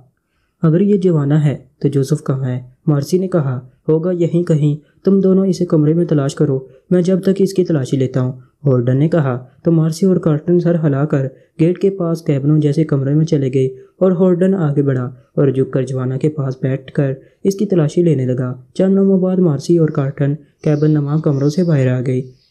وہ ادھر نہیں ہے باز، مارسی اور کارٹن نے ایک ساتھ کہا۔ وہ شاید اندر عمارت میں ہو، آؤ، ہولڈن نے کہا، اور پھر وہ تینوں عمارت کے رہائشی حصے کی طرف بڑھ گئے۔ راہداری میں انہیں کئی کمرے دکھائی دیے۔ سامنے ایک کمرے کا دروازہ کھلا ہوا تھا اور انہیں ایک میز کے قریب دور سے ہی ایک اور سیاہ فام قالین پر گرا ہوا دکھائی دے رہا تھا۔ وہ رہا جوزف، ہولڈن نے کہا۔ تو وہ تینوں کمرے میں آ گئے۔ کمرے کے عین درمیان میں ایک ٹیلی فون پڑا تھا جس کا ریسیور میز سے نیچے لٹک رہا تھا۔ یہ شاید کسی کو فون کر رہا تھا، کارٹن نے کہا۔ ہولڈن نے اس کی بات کا کوئی جواب نہیں دیا۔ ٹیلی فون کے قریب میز پر اسے ایک خاکی رنگ کا لفافہ دکھائی دیا تو وہ تیزی سے آگے بڑھا اور اس نے جھپٹ کر لفافہ اٹھا لیا۔ لفافے پر تحریر دیکھ کر ہولڈن کی آنکھوں میں بے پناہ چمک آ گئی۔ گڈ، ویری گڈ، یہ لفافہ بھی سیلڈ ہے۔ لگتا ہے جوزف عمران کو فون پر اس لفافے کے بارے میں ہی اطلاع دے رہا ہوگا۔ خط ابھی عمران کے ہاتھ نہیں لگا، اس لیے یہ ابھی یہی ہے۔ فون پر عمران نے یقیناً ریڈ کیپسولز کے دھماکوں کی آوازیں سن لی ہوں گی۔ اس سے پہلے کہ وہ اپنے ساتھیوں کے ساتھ یہاں آ جائے، ہمیں خط لے کر فوراً یہاں سے نکل جانا چاہیے، ہولڈن نے کہا۔ یس بوس، لیکن، مارسی نے کہا۔ لیکن کیا؟ ہولڈن نے اس کی طرف بڑھتے ہوئے کہا۔ لارسن ڈیمورا کا پہلا خط ہمیں خالی ملا تھا۔ میرا خیال ہے کہ ہمیں اس خط کو بھی یہیں کھول کر دیکھ لینا چاہیے۔ ہو سکتا ہے لارسن ڈیمورا نے اس خط کو بھی ڈاش دینے کے لیے استعمال کیا ہو، خط خالی ہو اور اس نے کسی اور پتے پر تیسرا خط بھیج دیا ہو جو اصلی ہو، مارسی نے کہا۔ نہیں، یہ خط لارسن ڈیمورا کے ہاتھ کا ہی لکھا ہوا ہے اور اس لفافے پر اس نے اپنا اصلی نام یعنی لارسن ڈیمورا ہی لکھا ہوا ہے، اس لیے یہی خط اصلی ہے، ہولڈن نے کہا۔ پھر بھی باس، ایک بار دیکھ لینے میں کیا حرج ہے، مارسی نے کہا۔ ہولڈن نے کچھ کہنے کے لیے منہ کھولا اور پھر سر جھٹک کر اس بات میں سر ہلا دیا۔ اوکے، دیکھ لیتا ہوں، اس نے کہا، اور پھر اس نے لفافے کی سائڈ کو پھاڑا اور لفافے میں سے دورے ہوئے کاغذات نکال لیے۔ اس نے لفافہ انگلیوں میں پھنسا کر کاغذ سیدھے کیے تو اس پر اسے کمپیوٹر پرنٹنگ دکھائی دی۔ تو لو دیکھ لو، یہ پرنٹڈ پیپرز ہیں، ہولڈن نے کہا، اور پھر اس نے کارٹن کی موجودگی میں خط پڑھنا نامناسب سمجھتے ہوئے اسے دوہرا کیا اور لفافے میں ڈال کر لفافے کو جیب میں ڈال لیا۔ اب چلیں، ہولڈن نے کہا۔ تو مارسی نے اس بات میں سر ہلا دیا۔ اس لمحے انہوں نے جوزف کے جسم میں حرکت ہوتے ہوئے دیکھی تو وہ یکلکت ٹھٹک گئے۔ اسے شاید ہوش آ رہا ہے، کارٹن نے کہا۔ اس سے پہلے کہ اسے ہوش آئے، اسے گولی مار دو، ورنہ یہ کسی بھوت کی طرح ہمارے پیچھے لگ جائے گا، ہولڈن نے کہا۔ تو کارٹن نے اس بات میں سر ہلا کر کوٹ کی اندرونی جیب سے ایک پسٹل نکال لیا۔ اس نے پسٹل کا رخ جوزف کی پیشانی کی طرف کیا۔ اسی لمحے اچانک جوزف نے آنکھیں کھول دی۔ اس سے پہلے کہ جوزف کا شعور بیدار ہوتا، اچانک زوردار دھماکہ ہوا اور کمرہ تیز چیخ سے گونج اٹھا۔ ریک براؤن آفس نما کمرے میں بیٹھا ایک فائل پڑھنے میں مصروف تھا کہ میز پر پڑے ہوئے بے شمار رنگوں کے ٹیلی فون سیٹوں میں سے ایک نیلے رنگ کے فون کی گھنٹی بج اٹھی تو ریک براؤن بری طرح سے چونک پڑا۔ اس نے ہاتھ بڑھا کر فون کا ریسیور اٹھایا اور کان سے لگا لیا۔ یس، ریک براؤن نے مخصوص لہجے میں کہا۔ Colonel Oscar speaking. دوسری طرف سے کرنل آسکر کی آواز سنائی دی۔ Oh yes sir, Rick Brown attending you. Colonel Oscar کی آواز سن کر ریک براؤن نے مؤدبانہ لہجہ اختیار کرتے ہوئے کہا۔ ریک براؤن، یہ میں کیا سن رہا ہوں؟ تم نے ہارڈ ایجنسی کے ریڈ گروپ کو پاکشیا بھیج دیا ہے؟ دوسری طرف سے کرنل آسکر نے قدرے ناخوشگوار سے لہجے میں کہا۔ یس سر، آپ نے ٹھیک سنا ہے، ریک براؤن نے اطمینان بھرے انداز میں جواب دیتے ہوئے کہا۔ کیوں؟ دوسری طرف سے کرنل آسکر نے پوچھا۔ آپ لارسن ڈیمورا کو تو جانتے ہی ہوں گے سر، ریک براؤن نے کہا۔ ہاں، کیوں؟ دوسری طرف سے کرنل آسکر نے کہا۔ لارسن ڈیمورا نے آپ کے ساتھ، میرے ساتھ، بلکہ پورے ایکریمیا کے ساتھ غداری کی ہے سر، ریک براؤن نے کہا۔ غداری؟ لارسن ڈیمورا نے، یہ تم کیا کہہ رہے ہو؟ دوسری طرف سے کرنل آسکر نے بری طرح سے چونکتے ہوئے کہا۔ یس سر، میں ٹھیک کہہ رہا ہوں، جس روز آپ نے مجھے ڈی پی میزائل اسٹیشن کے بارے میں بریف کرتے ہوئے وہاں کی حفاظت مجھے اور میری ہارڈ ایجنسی کو دینے کی بات کی تھی۔ اس روز ہماری گفتگو باقاعدہ ٹیپ کی جا رہی تھی۔ ریک براؤن نے کہا۔ ریک براؤن، یہ تم کیا کہہ رہے ہو؟ ہماری باتیں ٹیپ کی جا رہی تھیں؟ کیوں؟ کون کر رہا تھا یہ ٹیپنگ؟ دوسری طرف سے کرنل آسکر نے پوری طرح چونکتے ہوئے اور بوکلائے ہوئے لہجے میں کہا، یہ کام لارسن ڈیمورا نے کیا تھا سر۔ ریک براؤن نے کہا، یہ بات تم حتمی طور پر کیسے کہہ سکتے ہو؟ اور میں تم سے ریڈ گروپ کے پاکشیا جانے کے بارے میں پوچھ رہا ہوں کہ تم نے ریڈ گروپ کو وہاں کیوں بھیجا ہے، اور تم مجھے لارسن ڈیمورا کے بارے میں بتانا شروع ہو گئے ہو۔ ان دونوں باتوں کا آپس میں کیا لنک ہے؟ کرنل آسکر نے کہا، لنک ہے سر، میں آپ کو وہی بتانے لگا ہوں۔ ریک براؤن نے کہا، تو بتاؤ، جلدی بتاؤ۔ کرنل آسکر نے کہا، سر، میرے آپ کے پاس آنے سے کچھ دیر قبل لارسن ڈیمورا آپ کے پاس آیا تھا۔ ریک براؤن نے کہا، ہاں، وہ ایک نجی کام کے سلسلے میں مجھ سے ملنے آیا تھا۔ کرنل آسکر نے جواب دیا، وہ نجی کام کے لیے نہیں، ایک خاص کام کے لیے آپ سے ملنے آیا تھا سر، اور اس کا خاص کام آپ کے آفس کی میز کی نچلی سطح پر ٹیپنگ کرنے والا آلہ لگانے کا تھا۔ میں آپ کو پوری تفصیل بتاتا ہوں۔ آپ نے مجھے اپنے آفس میں بلانے کے لیے اپنے اسپیشل سیکرٹری ہیڈسن کو حکم دیا تھا، جس نے مجھے کال کرنے کے ساتھ ساتھ باقاعدہ لارسن ڈیمورا کو بھی فون کر کے اطلاع دی تھی کہ آپ نے مجھے کسی انتہائی ایمرجنسی کے لیے اپنے آفس میں طلب کیا ہے۔ ہیڈسن کا فون سن کر لارسن ڈیمورا فوراً کسی نجی کام کا بہانہ بنا کر آپ کے آفس میں پہنچ گیا، اور اس نے آپ سے نظر بچا کر ایک آلہ آپ کی میز کے نیچے لگا دیا اور پھر وہاں سے چلا گیا۔ وہ آپ کے آفس سے تو نکل گیا تھا، لیکن وہ باہر جانے کے بجائے ہیڈسن کے پاس جا کر بیٹھ گیا تھا۔ پھر جب میں آپ کے پاس آیا تو اس نے اس آلے کی مدد سے میری آپ کے درمیان ہونے والی باتیں اسی کمرے میں بیٹھ کر سننا شروع کر دیں۔ پھر جب میں آپ کے پاس سے اٹھ کر باہر آ گیا تو مجھے لارسن ڈیمورا آپ کے سیکرٹری ہیڈسن کے کمرے میں نظر آیا۔ مجھے دیکھ کر اس نے اپنا منہ فوراً دوسری طرف کر لیا۔ میں چونکہ اپنے خیالات میں کھویا ہوا تھا، اس لیے میں نے اس وقت اس پر کوئی خاص توجہ نہیں دی۔ اپنے آفس واپس آ کر مجھے دوبارہ لارسن ڈیمورا کا خیال آیا تو میں نے ہڈسن سے فون پر بات کی۔ ہڈسن نے گھبراہٹ میں میری باتوں کا واضح جواب نہیں دیا، جس پر مجھے اس پر شک ہوا تو میں نے اپنے گروپ کے ذریعے اسے زبردستی اپنے ہیڈ کوارٹر بلا لیا۔ اس سے سوال و جواب کیے گئے تو وہ ایک بار پھر گھبرا گیا، جس پر میں نے اس کا برین اسکین کروایا تو یہ انکشاف ہوا کہ وہ اور لارسن ڈیمورا باقاعدہ ہماری باتیں سن رہے تھے۔ میں نے فوری طور پر کارروائی کرتے ہوئے لارسن ڈیمورا کے ہیڈ آفس پر ریڈ کیا اور اسے گرفتار کر لیا۔ جب اس کا ذہن اسکین کیا گیا تو میں یہ جان کر حیران رہ گیا کہ اس نے ہماری گفتگو کو سن کر اور باقاعدہ تحریری شکل میں لا کر پاکشیا میں عمران کو بھجوا دیا۔ اس نے جس پوسٹ آفس سے خط پوسٹ کیا تھا وہاں سے عمران کا نام و پتہ ملتے ہی میں نے ریڈ گروپ کے 3 ممبران کو فوری طور پر پاکشیا روانہ کر دیا کہ وہ لارسن ڈیمورا کے ذریعے عمران کو بھیجی جانے والی تحریری انفارمیشن سے روکیں اور اس کے خط کو ہر ممکن طریقے سے عمران تک نہ پہنچنے دیں۔ ریڈ گروپ نے اس ایڈریس پر جا کر اس خط کو حاصل کر لیا، لیکن جب اس خط کو کھولا گیا تو اس میں سے سادہ کاغذات کے سوا کچھ نہ نکلا۔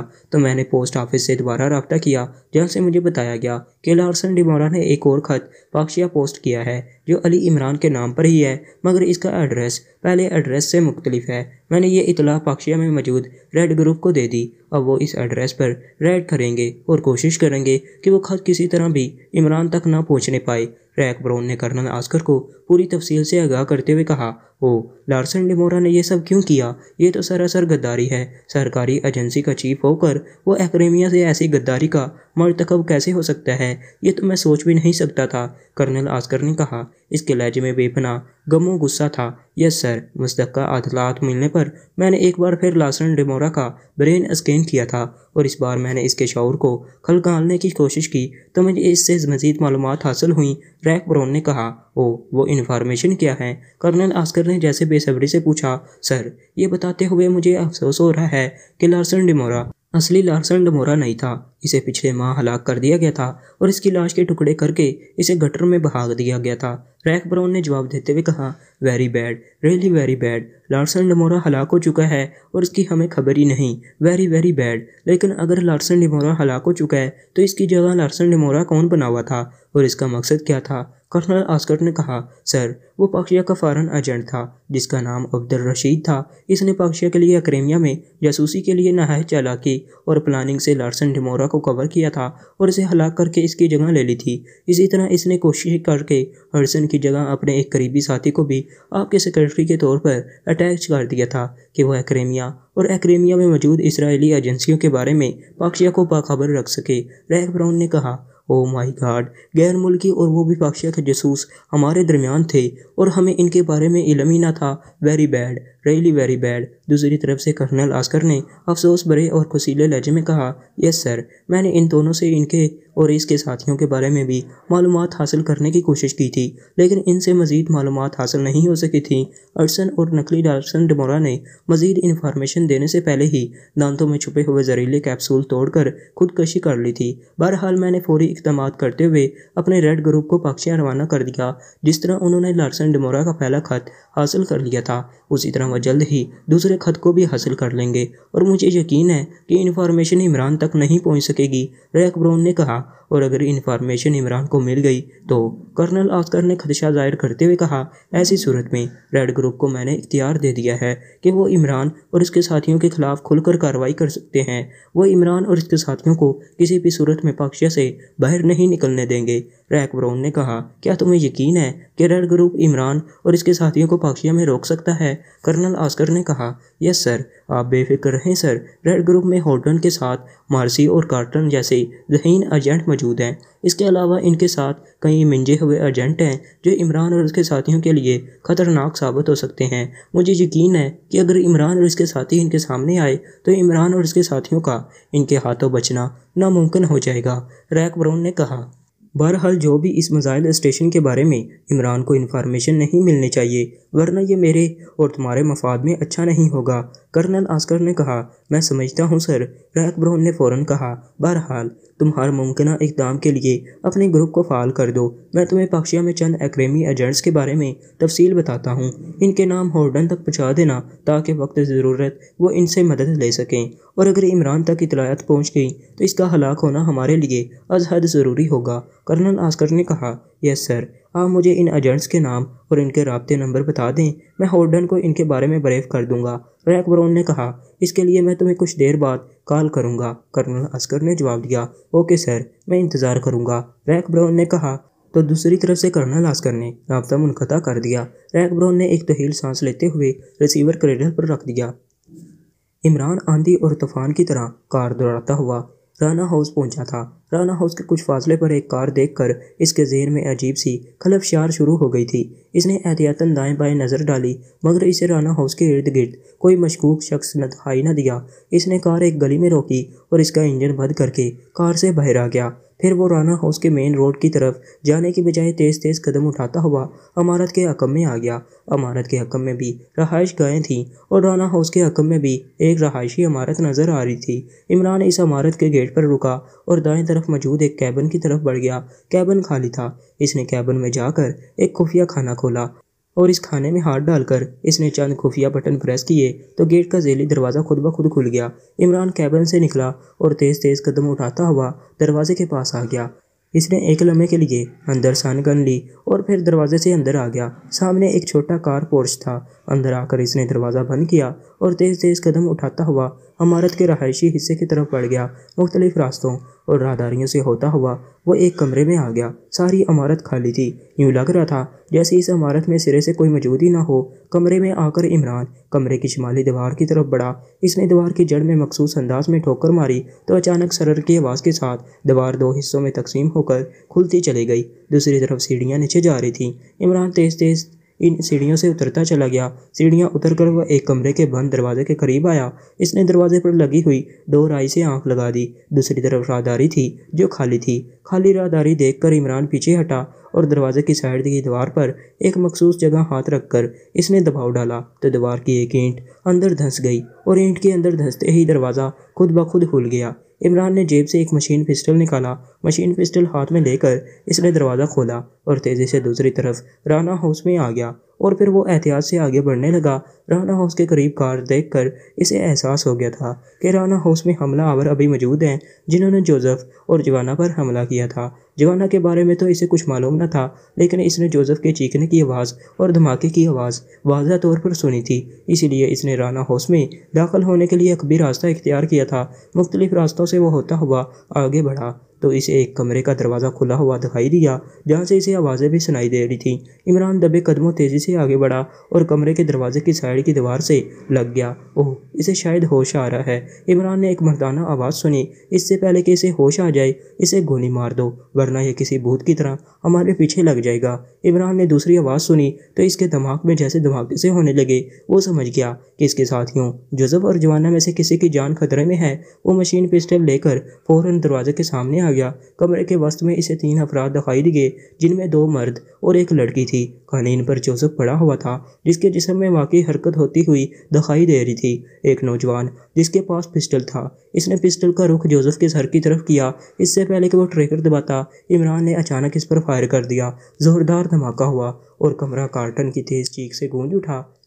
عمران نے اس کے ہاتھ کا نشانہ لے کر فائر کیا تھا جس کے نتیجے میں کارٹن کا ہاتھ بری طرح زخمی ہو گیا تھا اور اس کے ہاتھ سے پسٹل نکل کر دور جا گرا تھا۔ دھماکے کی آواز سن کر ادھیڑ عمر اور نوجوان لڑکی تیزی سے دروازے کی طرف لپٹے اور پھر ان دونوں پر نظر پڑتے ہی عمران کی آنکھیں پھیل گئیں۔ اس نے ان دونوں کو پہچان لیا تھا۔ وہ میک اپ میں تھے مگر عمران کی تیز نظروں نے انہیں ایک لمحے میں پہچان لیا تھا کہ وہ دونوں تھے۔ وہ کام پورا ہوا ہے یا نہیں؟ عمران نے کہا۔ شٹ اپ، میں مسز ہولڈن نہیں ہوں، مارسی نے کہا۔ حیرت ہے، میک اپ میں تو تم مجھے انکل ہولڈن کی بھی دکھائی دے رہی ہو، عمران نے مسکرا کر کہا۔ تو مارسی نے غصے سے ہونٹ پیچ لیے۔ تم کیا کہہ رہے ہو؟ ہم یہاں کس کام کے لیے آئے ہیں؟ ہولڈن نے عمران کو غور سے دیکھتے ہوئے کہا۔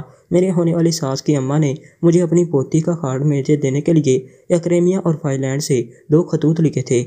آپ وہ خط مجھ تک نہیں پہنچنے دینا چاہتے تھے، اس لیے آپ نے سوچا کہ آپ وہ خطوط مجھ تک پہنچنے سے پہلے حاصل کر لیں۔ ایک خط قسمت سے میرے ہاتھ آ گیا تھا، اسے بھی آپ کی نانی میرا مطلب ہے مارسی چھین کر لے گئی، اور دوسرا خط اس پتے پر پہنچا تو آپ اس کے لیے بھی یہاں پہنچ گئے۔ میں ٹھیک کہہ رہا ہوں نا؟ عمران نے احمقانہ لہجے میں کہا۔ ہاں، تم ٹھیک کہہ رہے ہو، ہولڈن نے اطمینان بھرے انداز میں جواب دیتے ہوئے کہا۔ گڈ، کہاں ہے وہ خط؟ عمران نے کہا۔ میرے پاس ہے، میری جیب میں، ہولڈن نے اطمینان بھرے لہجے میں کہا۔ اس خط کو تمہاری جیب سے نکالنے کے لیے مجھے آگے آنا ہوگا۔ مارسی تمہیں گدگدیاں کرے؟ کیوں مارسی؟ میرا مطلب ہے مارسی، عمران نے اسی انداز میں کہا۔ اگر میں وہ خط تمہارے حوالے کرنے سے انکار کر دوں تو؟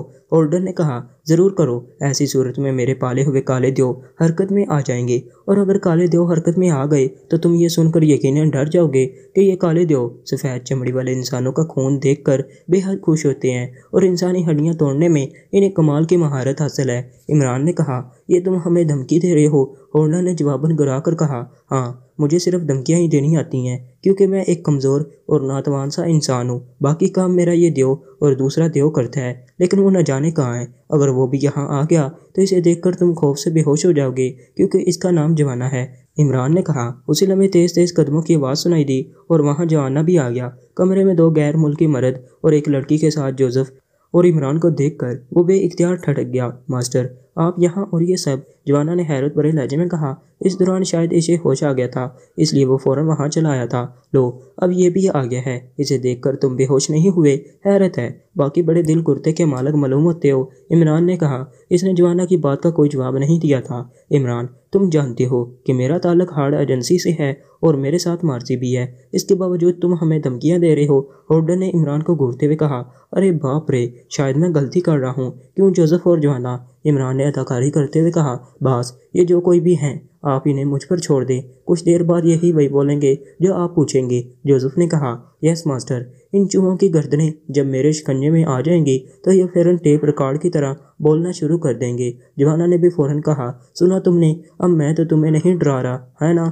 عمران نے کہا۔ کیوں مارسی، کیا کہتی ہو؟ ہولڈن نے عمران کی بات کا جواب دینے کے بجائے مارسی سے مخاطب ہو کر پوچھا۔ باس، آپ پیچھے ہٹ جائیں، گوشت کے ان پہاڑوں اور عمران جیسے انسان کے لیے میں اکیلی ہی کافی ہوں، مارسی نے نفرت زدہ لہجے میں کہا۔ سوچ لو، میرے پاس زیادہ وقت نہیں ہے، ہولڈن نے کہا۔ آپ فکر نہ کریں باس، یہ تینوں میرے لیے صرف چند لمحوں کی مار ہیں، مارسی نے زہریلے لہجے میں کہا۔ بہت خوب، ماسی جی کا تو بولنا بھی آتا ہے، عمران نے مسکرا کر کہا۔ مجھے بولنا بھی آتا ہے اور تم جیسوں سے نپٹنا بھی، مارسی نے حلق کے بل گراتے ہوئے کہا۔ ساتھ ہی وہ بجلی کی سی تیزی سے تڑپی اور اس نے مشین پسٹل کی پرواہ نہ کرتے ہوئے اچانک برق رفتاری سے عمران پر چست لگا دی۔ وہ آندھی اور طوفان کی طرح اڑتی ہوئی عمران سے کسی توپ سے نکلے ہوئے گولے کی طرح ٹکرانا چاہتی تھی، لیکن وہ جیسے ہی عمران کے قریب اڑتی ہوئی آئی، عمران نے جگہ بدلتے ہوئے اس کے داؤں پہلو پر اس انداز میں لات ماری کہ مارسی چیختی ہوئی پلٹی اور پھر رول ہوتی ہوئی دھب سے نیچے جا گری اس سے پہلے کہ وہ اٹھتی۔ اس طرف موجود جوزف نے جھپٹ کر اس کی گردن پکڑی اور اسے کسی نرم و نازک گڑیا کی طرح اوپر اٹھا لیا۔ مارسی اس کے ہاتھ میں لڑکی بری طرح سے تڑپنے لگی۔ بس اپنی حرکتیں بند کرو ورنہ تمہاری گردن ماچس کی تیلی کی طرح توڑ دوں گا، جوزف نے کڑا کر کہا۔ مارسی کو اس طرح عمران کی لات کھاتے اور پھر جوزف جیسے دیو کے ہاتھ میں لڑکتے دیکھ کر ہورڈن کی آنکھیں پھیل گئیں۔ مارسی نے تڑپتے ہوئے اپنے جسم کو موڑ کر جوزف کے سینے پر ٹانگیں مارنی چاہی، مگر یکلخت جوزف نے اسے دائیں طرف رکھے ہوئے صوفے پر پٹک دیا۔ مارسی صوفے سے ٹکرائی اور صوفے سمیت الٹ کر دوسری طرف جا گری۔ اس لمحے ہورڈن نے اچانک چھلانگ لگائی اور تقریباً اڑتا ہوا دروازے کی طرف بڑھا۔ اس کا انداز ایسا تھا جیسے وہ وہاں سے بھاگ نکلنا چاہتا ہو، لیکن اس طرف جوانا موجود تھا۔ جیسے ہی ہورڈن آگے آیا، جوانا نے جھپٹ کر اسے پکڑ لیا اور پھر اس سے پہلے کہ ہورڈن کچھ سمجھتا، جوانا نے اسے اٹھا کر سر سے بلند کیا اور مارسی کی طرف اچھال دیا جو اٹھنے کی کوشش کر رہی تھی۔ ہورڈن مارسی سے ٹکرایا اور دونوں بری طرح سے چیختے ہوئے ایک بار پھر ڈھیر ہو گئے۔ ماسٹر، جوانا نے عمران سے اجازت طلب نظروں سے دیکھتے ہوئے کہا۔ اس کے بازوں کی مچھلیاں بری طرح پھڑک رہی تھیں اور وہ بار بار مٹھیاں پنچ رہا تھا۔ نہیں، شاید ان کے لیے اتنا ہی کافی ہے، عمران نے اسے روکتے ہوئے کہا۔ وہ جوانا کی بات کا مطلب سمجھ گیا تھا۔ جوانا کا انداز صاف بتا رہا تھا کہ وہ مارسی اور ہورڈن کی ہڈیاں توڑنے کا ارادہ کر چکا ہے۔ ہاں تو مسٹر انکل ہورڈن اور ماسی جی، اب آپ دونوں کیا فرماتے ہیں؟ عمران نے مشین پسٹل جوانا کی طرف اچھال کر ہورڈن اور مارسی کی طرف بڑھتے ہوئے کہا۔ جوانا نے مشین پسٹل فوراً ہوا میں دبوچ لیا تھا۔ تم مجھ سے وہ لفافہ حاصل نہیں کر سکو گے، ہورڈن نے اٹھ کر کھڑے ہوتے ہوئے گرا کر کہا۔ مارسی بھی غضبناک انداز میں اٹھ کر کھڑی ہو گئی تھی اور ان تینوں کو قہر آلود نظروں سے گھور رہی تھی، جبکہ کارٹن زخمی ہاتھ لیے ایک طرف کھڑا تھا۔ اس دوران اس نے کوئی رد عمل نہیں دکھایا تھا۔ آخر اس خط میں ہے کیا جو لارسن ڈیمورا نے مجھے لکھ بھیجا ہے اور تم مجھ تک اس تحریر کو پہنچنے نہیں دینا چاہتے؟ عمران نے اس کی طرف غور سے دیکھتے ہوئے کہا۔ میں نہیں جانتا، مجھے چیف نے اس خط کو حاصل کرنے کا حکم دیا تھا جو میں کر چکا ہوں۔ اب میرا کام اتنا رہ گیا ہے کہ میں اس خط کو لے کر یہاں سے نکل جاؤں اور خط چیف تک پہنچا دوں، اور میں یہ کام کر کے رہوں گا، ہورڈن نے مضبوط لہجے میں کہا۔ ویری گڈ، شاید اسی لیے کہتے ہیں کہ رسی جل گئی مگر بل نہیں گئے، عمران نے مسکراتے ہوئے کہا۔ جو چاہے سمجھو، ہورڈن نے ہونٹ پچ کر کہا۔ ہورڈن، اب تمہارے لیے بہتر یہی ہے کہ وہ لفافہ میرے حوالے کر دو، عمران نے ہورڈن کی آنکھوں میں آنکھیں ڈال کر گراتے ہوئے کہا۔ سوری، میں وہ لفافہ تمہیں نہیں دے سکتا، ہورڈن نے جواباً عمران کی آنکھوں میں آنکھیں ڈالتے ہوئے کہا۔ اس کے لہجے میں بھی کراہٹ تھی۔ کیا یہ تمہارا آخری فیصلہ ہے؟ عمران نے کہا۔ ہاں، میں مر تو سکتا ہوں لیکن لفافہ تمہیں نہیں دے سکتا، ہورڈن نے ٹھہرے ہوئے لہجے میں کہا۔ سوچ لو، تمہارے یہ الفاظ تم پر بھاری بھی پڑ سکتے ہیں، عمران نے کہا۔ میں جو فیصلہ کرتا ہوں سوچ سمجھ کر ہی کرتا ہوں، یہ کہتے ہوئے دوسرے لمحے اس نے اپنا دایاں ہاتھ جھٹکا تو اچانک اس کی آستین سے کوئی چیز نکل کر اس کے ہاتھ میں آ گئی۔ یہ ایک ریموٹ کنٹرول جیسا چھوٹا سا آلہ تھا جس پر مختلف قسم کے بٹن لگے ہوئے تھے۔ آلہ ہاتھ میں آتے ہی ہورڈن نے اس کے ایک بٹن پر انگوٹھا رکھ دیا۔ یہ کیا ہے؟ عمران نے چونک کر کہا۔ اس آلے کو دیکھ کر جوزف اور جوانا بھی چونک پڑے تھے۔ تمہاری موت، ہورڈن نے زہریلے انداز میں مسکراتے ہوئے کہا۔ اس سے پہلے کہ عمران اس پر جھپٹتا، ہورڈن نے آلے کا رخ عمران کی طرف کر کے بٹن پریس کر دیا۔ جیسے ہی بٹن پریس ہوا، عمران کو ایک زوردار جھٹکا لگا اور وہ یکلخت اچھل کر پیچھے جا گرا۔ اسے یوں محسوس ہوا تھا جیسے اچانک اسے کئی ہزار واٹ کا شاک لگا ہو۔ اس کے حلق سے پیچی پیچی سے چیخ نکلی اور پھر اس کے ذہن پر یکلخت تاریکی پھیلتی چلی گئی۔ یہ سب اچانک اور اس قدر تیزی سے ہوا کہ عمران کو کچھ سمجھنے اور کرنے کا موقع ہی نہ مل سکا اور وہ ڈھیر ہو گیا۔ عمران کو اس طرح چیختے، الٹ کر گرتے اور ساخت ہوتے دیکھ کر جوزف اور جوانا بری طرح سے چونک پڑے۔ پھر اس سے پہلے کہ وہ غصے میں آ کر ہورڈن پر حملہ آور ہوتے، ہورڈن نے آلے کا رخ باری باری ان کی طرف کر کے بٹن پریس کر دیا۔ جوزف اور جوانا کو بھی جیسے زبردست کرنٹ لگا تھا، وہ دونوں بالکل عمران کی طرح چیختے ہوئے گرے اور ساخت ہو گئے۔ یہ کیا ہے باز؟ یہ تو یوں چیختے ہوئے گر گئے ہیں جیسے آپ نے انہیں انتہائی طاقتور شاک لگا دیا ہو، مارسی نے حیرت سے آنکھیں پھاڑتے ہوئے کہا۔ ہاں، میں نے انہیں 11,000 کا شاک دیا ہے۔ میرے ہاتھ میں تم جو آلہ دیکھ رہی ہو، اس سے ایسی ریز نکلتی ہیں جو سامنے موجود انسان کے جسم کو اس قدر زبردست جھٹکا دیتی ہیں جیسے اسے 11,000 وولٹ کا کرنٹ لگا دیا گیا ہو، اور 11,000 وولٹ کا شاک معمولی نہیں ہوتا۔ یہ شاک ان کے لیے موت کا شاک ہے۔ اس شاک سے ان کا زندہ بچنا ناممکن ہے، قطعی ناممکن۔ ہولڈن نے کہا، گڈ، یہ آپ نے اچھا کیا ہے۔ عمران جیسے انسان کی ہلاکت ہمارے چیف اور خاص طور پر ایکریمیا کے لیے بڑی خوشخبری ثابت ہوگی۔ مارسی نے خوش ہوتے ہوئے کہا، یقیناً، اور اس مافوق الفطرت انسان کو ہلاک کرنے کا احساس مجھے ہی ملے گا۔ ہولڈن نے کہا، یس چیف، یہ کارنامہ چونکہ آپ نے سر انجام دیا ہے اس لیے اس کا اعزاز بھی آپ کو ہی ملنا چاہیے۔ مارسی نے کہا، بے فکر رہو، میرے ساتھ ساتھ اس اعزاز کی تم بھی حقدار ہو۔ بہرحال اب ہمیں یہاں سے نکل جانا چاہیے۔ اس سے پہلے کہ ان کے اور ساتھی یہاں آئیں اور ہم کسی اور الجھن کا شکار ہوں، ہمیں یہاں نہیں رکنا چاہیے۔ ہولڈن نے کہا، یس باس، آپ ٹھیک کہہ رہے ہیں۔ مارسی نے اس بات میں سر ہلا کر کہا، چلو، ہولڈن نے کہا، اور اس نے دروازے کی طرف قدم بڑھا دیے۔ مارسی اور کارٹن بھی عمران اور اس کے ساتھیوں پر نظر ڈالتے ہوئے اس کے پیچھے ہو لیے، جو واقعی یوں گرے پڑے تھے جیسے ان کے جسموں میں جان نام کی کوئی چیز ہی نہ ہو۔